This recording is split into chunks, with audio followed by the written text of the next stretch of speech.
Hello and welcome to episode 76. We're talking about taking a holistic approach to business development today. And I'm very excited to have Mike Kozlik. He's an expert of business development and the president at Advantage Resources with us today. Welcome to the PR Playbook Podcast, the only podcast giving you actionable skills and advice you need to execute a strategic PR program. Warning: what you hear next may lead to brand awareness and increased sales and customer exposure. Now here's your host, Ranjini Joshua.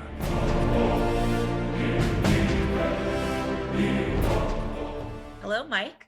Hello, how are you doing, Ranjini? I'm well. Thank you for joining us and sharing your knowledge. Today, we talk to so many startups on this podcast, and I think a lot of marketing folks and PR folks and people that are just starting off.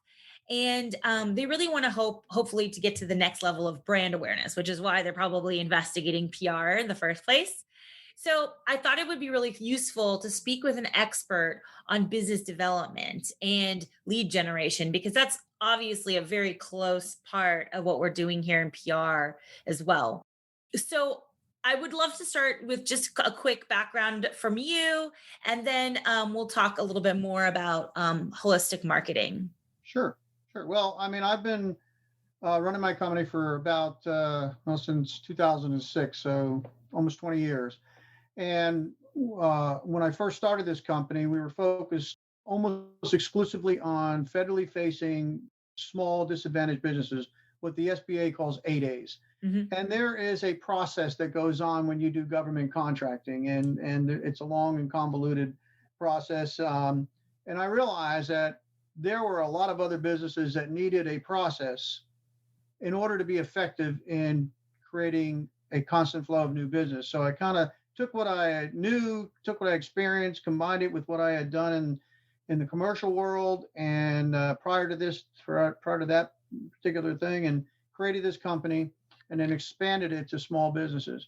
So we created a overarching holistic business development process. We call it the Dollars in the Door program, and it's really designed to help businesses create a consistent and predictable results in their business development practices. Well, that's a great way to kind of segue. What is that, at a higher level, what does holistic marketing include? What does that encompass? And what does that mean for someone who maybe hasn't dipped their toe quite into it, or they're just starting to create their marketing plan? What does a holistic approach mean? Well, when we talk to clients, we're talking to them about business development as a process. And so you hear a lot of people talk about a sales process. Mm-hmm. But we teach our clients there's no such thing as a sales process. Okay. Sales is a point in time activity that occurs at several different specific points in the process. Sure. Underneath of that overall process, there are elements that make that process effective. And that is the marketing programs or marketing strategies that are created. Each business is a little bit different. One of the most important strategies that businesses need to have today is their digital marketing strategy. Can't talk today. How they utilize their presence on the World Wide Web, how they integrate and actively use social media platforms to position themselves and create brand awareness. And what we tell our clients is, you've got a lovely building here, a lovely office of your company and stuff. What the digital presence is your building that people walk by in the digital world. Just like people walk by your business right here in the real world, that's what we have to create. And we want it to be inviting so people come in the door. Mm-hmm. So we help them create a digital marketing plan, but more than just having like these pieces and parts everywhere, it's integrated. So everything that we do in the digital marketing strategy, either in social media or in the way we help them create websites, is all tied back to the overall business development process, which is, starts with identifying your market, and we go through profiles of different types of clients. So without the digital marketing aspect, you're kind of like you've got a storefront, but it's in the desert. Right. Okay, not No a one lot of can people are find going to you. be walking through. So if you want people to come to see your lovely store in the middle of the desert, you've got to have other ways for people to realize that you're there. And that's why we work extensively on helping them create a digital marketing program strategy, and then the program under that, and that'll include uh, social media marketing, digital marketing, which we underneath that we include the revision of a website so it becomes a tool for driving business to the company. The SEO of that website, so it's being found by people that are looking for whatever you're selling. So it's kind of all integrated, and that's what we mean by a holistic approach. There's not marketing and advertising and business development. It's all one thing. Different people do different things, but it has to all mesh together. It all has to talk together. Right. So oftentimes when we're talking to clients, we always say like, when they're diving into social media or they're diving into media in general, like general media, where, everything is not for everyone. So can you give us some insight on what you like, how do you pick what's the right avenue for the right clients or for various clients? Obviously, everyone has different needs, but how can a client identify what their basic needs are, what they should start off with? Because I still feel like, everything is not for every channel is not for everyone. It really depends on your market. So, how do you propose that people kind of identify their main areas that they should kind of start? Well, that's an excellent question, and it really goes back to phase one of the Dollars in the Door program. We call that phase preparation phase. That's when you're kind of doing a couple of things. You're looking at the markets that you want to operate in, and then you're looking at the potential prospects that are in that market for your product or service. That's also going to help you decide which marketing tool is the best tool for you. Mhm. So you might be a local lawn service. It doesn't make a lot of sense to spend a lot of money on a pay-per-click campaign in LinkedIn for a local lawn service. Maybe more direct marketing is the way to go. But there is a digital marketing aspect. So what we do is we take that analysis and we decide what is the most effective way of getting at that customer. So a guy that's looking for people that want their lawn mowed or their leaves raked in the fall, or snow removed in the winter, that's a different customer profile than someone over here in a business to business type organization, an accountant or a real estate agent or something like that. There's a different profile of what they're looking for in terms of a client. So we now, with that analysis, we can have a better, more focused direction for the marketing program that we are going to help that client create. That's going to feed the necessary prospects into the system. We call it having a lot of irons in the fire. You Right. got to have a lot of irons in the fire. So there's a lot of multiple ways for prospects to be generated. And then, the rest of the program is about the rest of the process is about how to capture those prospects and flip them into being clients and whatnot. That's down in phase 4 and 5. But in the beginning, to figure out what's the best digital marketing strategy, you have to start with where am I selling? Who am I selling to? And there may be a couple of different profiles. We've got clients that have 2 or 3 different profiles based on the service or the version of the service that they are selling or positioning in a particular market. Well, let me dive deeper into that question in a way. What is the best way for people to find out where their customers are already coming from? Like, let's say you're getting a lot of organic leads. Like, what do you measure to find out where those people are already coming from so that you can plan for that next thing? Well, I mean, the analysis of the analytics will tell you what that plan should be. It's going to point you in the right direction. Right. So if you know that the majority of the people, let's go into your website, for example, are organics. It's an organic search for lawn services, and you've done a good job, or your web developer's done a good job, and you're being found through the engines out there, and people are reaching out. They're going to your website. That information is what tells us what the next step is. Are they coming there through an organic search? Are they coming there because they referred out of some other media, either right, like an article digital or something else? article? Yeah. Exactly. And I had a client that was a lawn service guy, and he was just my lawn is beautiful today because of the stuff I learned from him. So we just kind of got him to give us, a 10-minute snippet. You write that up in just, for lack of a better term, not necessarily an article, but a post that Yeah. says, hey, when you're cutting your bushes, you need to cut them this way, not that way, because Right. you get the most amount of sun. Well, who knew? I was cutting them the other way. And that's why my damn bushes were dying every summer, and little things like that. So someone sees that little post, and now there's a connection to Johnny Jones Lawn Service. That's the lead right there. And then Right. the process picks up from there.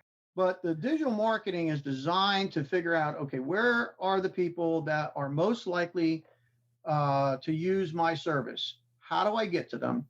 What's the best means? And then once they're there, what else do I need to do in order to convert them? In other words, at least contact them and have a conversation with them. So most websites, I mean, let's say you didn't enable Google Analytics, which you have to do. You actually have to manually do that. Let's say you didn't do Google Analytics, but most websites come with some kind of analytics of like where people are coming from. So like, I guess you're looking at traffic sources. How are people finding you? And what, like, I guess, could you just, and I know that we're going back to very elementary things, but I think it's just kind of good to cover off on this part is what are the different traffic sources types, and then maybe moving forward into how to get to those different traffic sources. Well, there's a lot. And of course, we talked about organic searches to begin with. That's the predominant way that people, get their links from other things. That's a secondary way.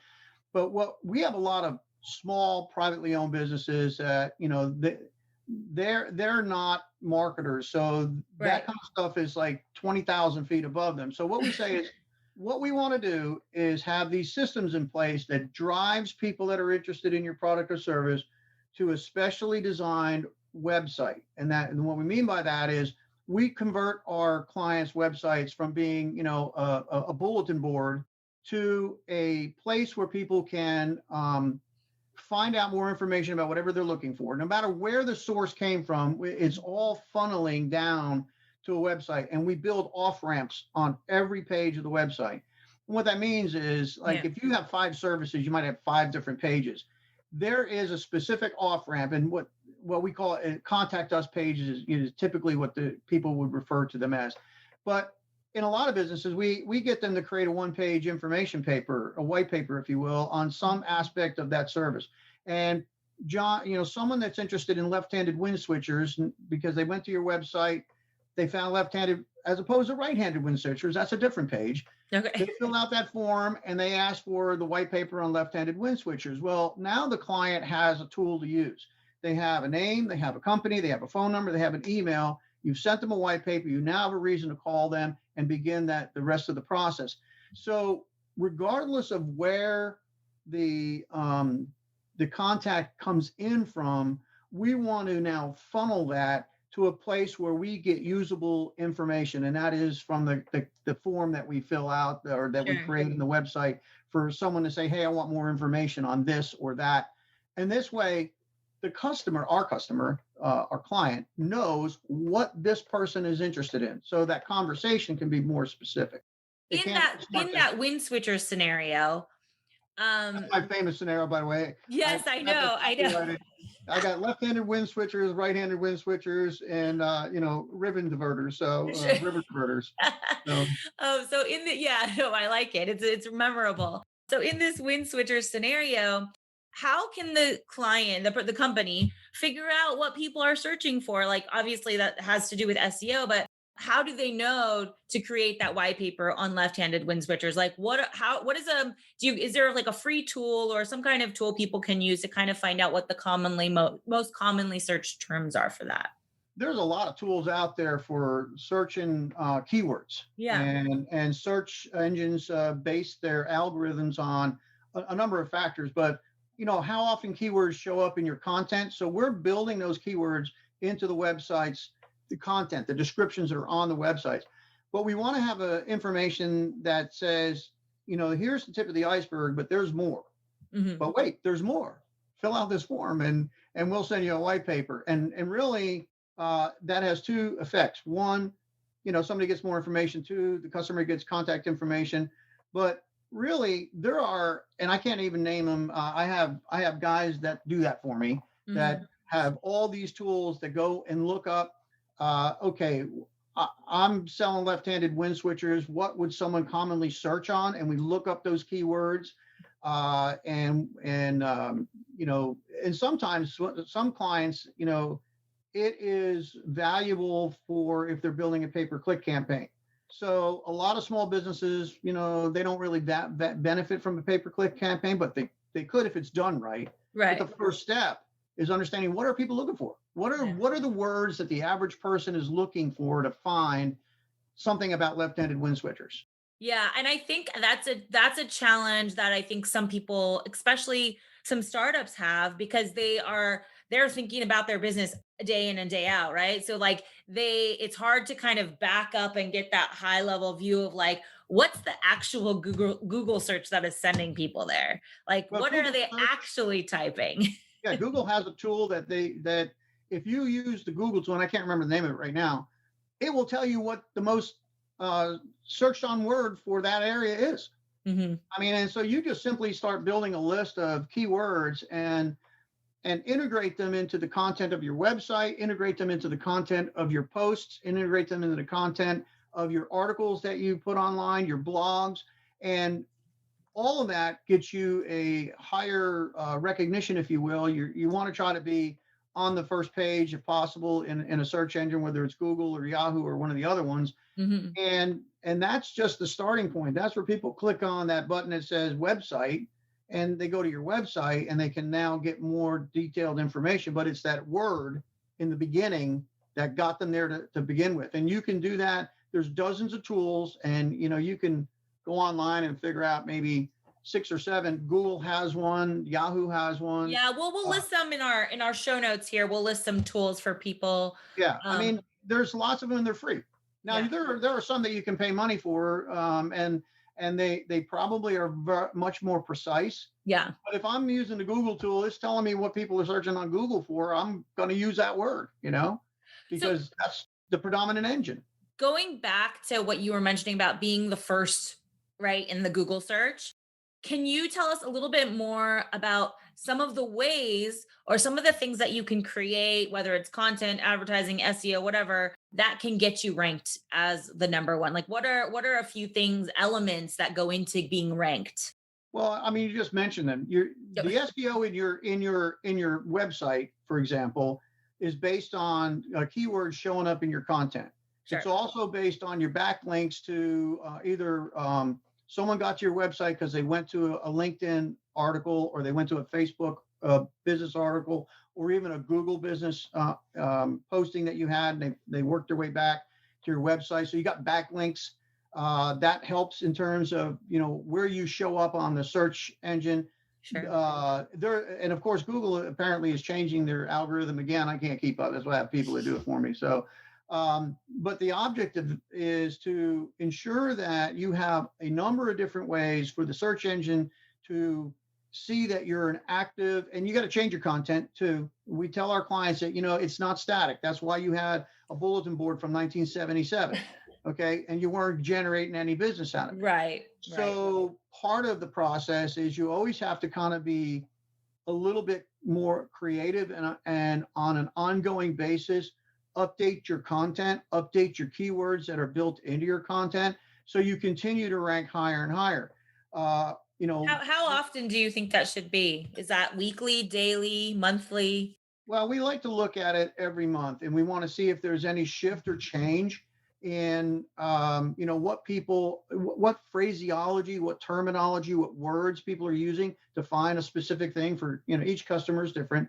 But you kind of track it on a monthly basis. You don't necessarily have to update it on a monthly basis, but if a trend in an area is going in a certain direction, you want to be fresh. You want to Yeah. stay in, high up in your rankings.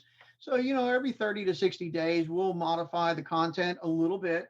We'll look at integrating more keywords or different keywords into the content itself, both in the digital postings as well as on the website itself. And off-site stuff that people connect to, like if they have a library, that's a great source if you offer a library of information to people. So, Yeah. you know, you Like white papers, kind of like that. yeah, a Yeah. library of past white papers or something of that, or even newsletters. If your business makes a newsletter and it has a lot of that, and we try to get our clients to understand that newsletters aren't, well, Sally had a birthday today.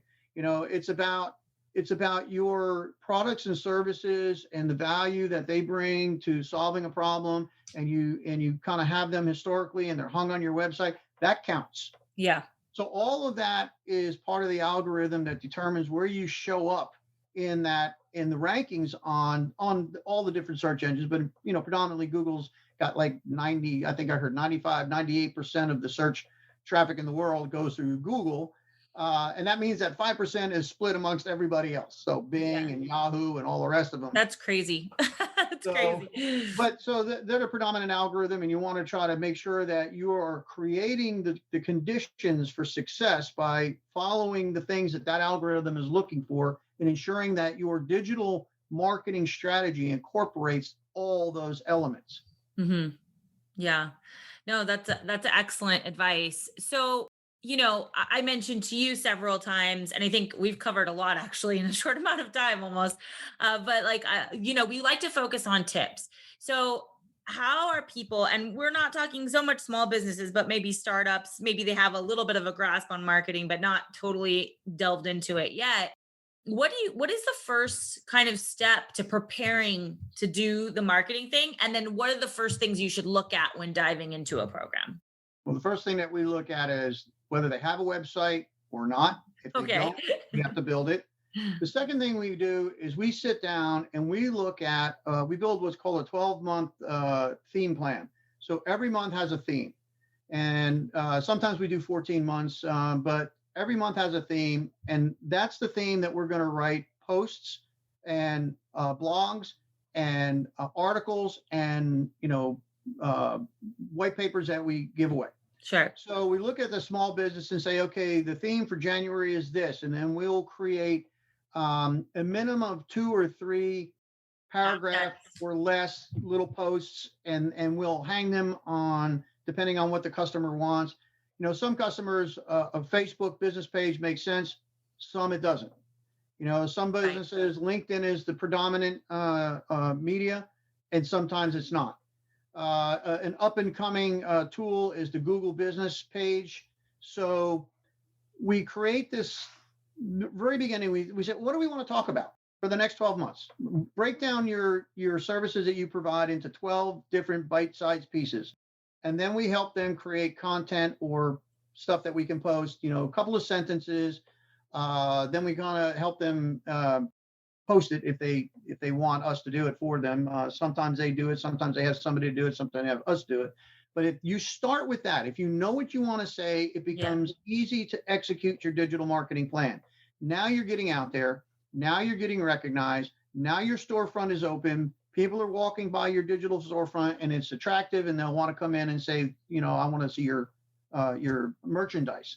And that's when they come into your website and get the white paper for the left-handed wind switcher, or they read, your blog on, when you installed a dozen left-handed wind switchers in East Blip or something like that. Right. So that becomes the way that people start to recognize that, hey, you're in the market. This is what I do. And if somebody's looking for that, now there's a natural connection. And it all starts with kind of knowing what you want to constantly talk to people. And we also integrate that theme, the topical themes, into eDrip campaigns. Okay. So if they have a CRM, most of them don't, so we help them build it. Yeah, but if right. they do have a CRM, that's another beast. right. We create this customer list. A lot of people that are sending in those, give me a white paper contact forms. We're building this contact management system. And we can now create an effective email, even if it's through one of the services out there like MailChimp and Constant Contact. Right. You have with people that you've already asked for something and you sent something, they're a natural person to send a message to, touching them every month, every 3 weeks or something like that. So these are the elemental parts of the business development process that have to be in place. If you don't have a CRM, there's no way to track what you're doing. Right. You don't know who you've talked to. You don't have any idea what the last thing you said to them was. And you don't know if they saw your article on LinkedIn, Facebook, or, they just happened to be drunk one night and stumbled across your website about left-handed wind switcher. So what we want to do is that the very elemental stuff is we want to identify where we want to go. We want to lay out a path how to get there. So we want to create this before we pull the trigger on anything. So we're at 90% solution. Mhm. We just have to tweak things as we start seeing the information come in about how well this is received, Yeah. how people are getting someplace or not. So I would tell a small business, A, let's figure out how to capture your contacts. B, let's figure out what we're going to say for the next 12 months, top big 10,000 foot level stuff. And C, let's get a website that's not a bulletin board and has a way for you to collect information from people who are interested in your product or service. Those are the first 3 steps. That's perfect. That's so perfect. But I'd like to do a little foreshadowing. So once you have those steps down, let's say we're ready. What does the next step look like? And what should like a budget be for someone who's ready to go into that next step? You don't have to go too much in detail, but just to give people a preview of what that next step is if they've already completed those things. Well, the next step is naturally you're getting this information to people that are interested in stuff. So now instead of cold calling, which we try to avoid, if not eliminate, Right. you now have the tools for a warm call. And the difference between a cold call and a warm call is simply that you or the person in your business that's reaching out to potential prospects, if it's a cold call, we have no idea whether that person's interested in our product or service. We have no idea if they need our product or service. They have no idea who the decision maker is. Right. With a warm call, you at least have someone that specifically asked for information about one of your products or services, a phone number and email. They're mandatory on the form. You can't get the white paper unless those are filled out. Right. So now someone in your organization can reach out and have a more specific conversation. That's step 2. That's where you begin positioning your business. You know what they're interested in, and it doesn't cost a lot of money. A lot of our businesses have people already internal. So really all they're paying for is our kind of management of the process, why we teach them that. Getting the flow ready. Getting the flow ready. I mean, if you've got information, you've got power. So the power is, I know that this company is interested in this service of ours. So now I can have a more intelligent conversation with whoever asked for that information. And by going through that process, I'm trying to establish the next step, which is getting a face-to-face meeting with that person or the decision maker about the product or service. And we call that the discovery meeting. Sure. And there's a whole process that we go through teaching them how to do a discovery meeting. But that warm call, which we call the O2O call. Now, O2O actually originally meant owner to owner. Sometimes it's referred to by some of our advisors as one-to-one calls. But the O2O call thing kind of stuck, even though it's really not owners 100% of the time anymore. It's anybody that's responsible for business development, but we like the term O2O, so we use it. So that call is the warm call. And the whole intent and purpose of that warm call is to get that first face-to-face, one-to-one discovery meeting. And that's where the next part of the program takes over. So if we had another hour, I could talk about that. When Brother Mike gets on the pulpit, I can talk for hours. So. No, absolutely. And yeah, I just wanted to give a quick preview of like what that next phase would look like for people. So Yes. I love this. I think you gave 3 Take the information and run with it. That's the next phase. Yeah. You gave 3 very clear tips on how to move forward. Where can people find you if they wanted to get more information about your particular program? Obviously, we're going to put it in the show notes, but where can people find you? Yeah, well, our website is www.advantageresourcesinc.com. That's all one word. Or they can email me directly at mike@advantageresourcesinc.com. So, if they want to talk more about, their business or the challenges that they're having and see if what we do makes sense for them, I talk to anybody, everybody all the time. So I don't have any problem with that. So, if you have a business, whether it's a startup business or it's a mid-sized business that's growing and you're running into some challenges, and I would say that there are a lot of people running into challenges right now. We're still trying to recover from the pandemic. Most of our prospects and clients' own customer base has not come back yet.